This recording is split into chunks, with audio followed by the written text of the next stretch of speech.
Hi, my name is Marden and I am your breastfeeding educator slash counselor.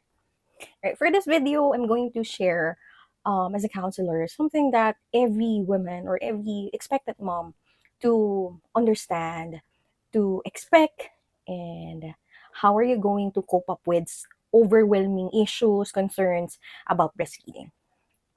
So first, I'm not going to tell you the things that you need to prepare.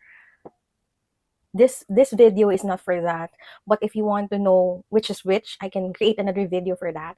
And before I continue this video, just please click subscribe to my YouTube channel so that in the next times that you have concerns and you want to know more about breastfeeding, you can comment down below what are the things that you want to talk about and what are the things that you need to be prepared of about breastfeeding. But today, I'm going to share I'm going to share based from what I usually experience from the clients or the breastfeeding moms that I've talked with previously. They're so overwhelmed. They thought, um, they thought breastfeeding will be naturally happening, and they thought what the ideal things that they want to happen mangyayari. But kabaligtaran.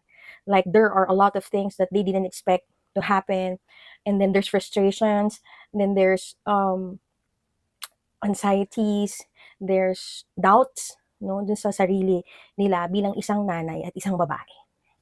And this video is for that. I want you, or I'd like you to be prepared emotionally. This is the first preparation that you should be doing emotionally, and to understand that breastfeeding is essential, but every woman, every woman is writing their own story. You're writing your own. You don't have to be pressured comparing yourself to others. Yung experience nila may be not going to be your experience, and that's okay. Yung breast milk nila, the way they nurse their child is different. You don't have to follow them. You don't have to copy them. You don't have to jive in the parang kung ano yung uso. You don't need to do that. What you need to do is to embrace, educate yourself before diving into an overwhelming role as a mom. No? That's mostly what I can tell you how to prepare for breastfeeding. Emotionally, mentally, physically, and knowledgeably. Pero ganun. No, the knowledge that is the one of the most important aspect of preparing for breastfeeding. You have to be knowledgeable kung gaano ka-amazing yung katawan mo bilang babae. And you have to be knowledgeable kung gaano kagaling yung breast milk na kayang i-produce ng katawan mo bilang babae. Yung overwhelming feeling, nasusolusyonan yan eh. Kapag educated ka, kapag alam mo yung gagawin in the times that there are circumstances na hindi mo in-expect. Like, for example, you're really aiming for a normal delivery, but then suddenly, biglang nag-emergency. Emergency CS, no? And then, syempre, hindi yun yung desire mo. What you desire is to have a normal delivery. And then there's, syempre, it affects you emotionally already, mentally already. But if you know what to do, and if you are prepared that, pwede palang mangyari to. Ito pala yung gagawin ko para less hassle, less stress, no? And not only you, but also your partner, your husband, no? The one who's with you, no? Kailangan alam din nila kung ano yung dapat gawin when there are unexpected circumstances. Sabi ko nga kanina, no, most of the moms that I speak with, they're really expecting the breastfeeding will naturally happen. And that's true.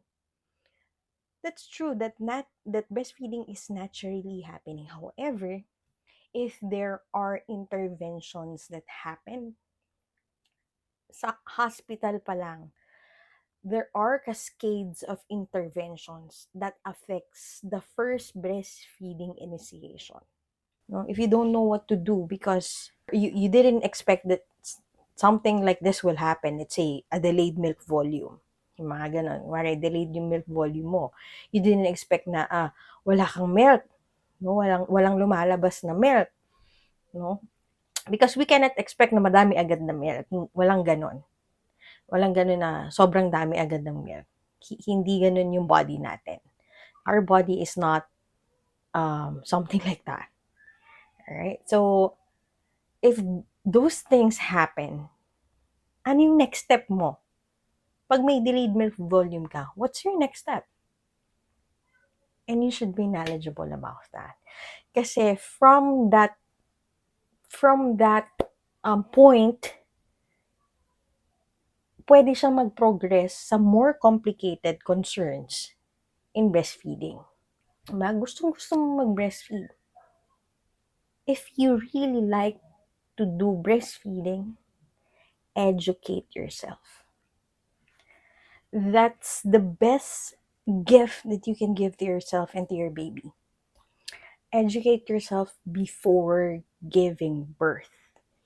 And look for one resource na kumbaga hindi pa iba-iba yung sinasabi. Kasi kung ipa-iba-iba, I mean, in-educate mo yung sarili mo pero sa iba't ibang resources galing.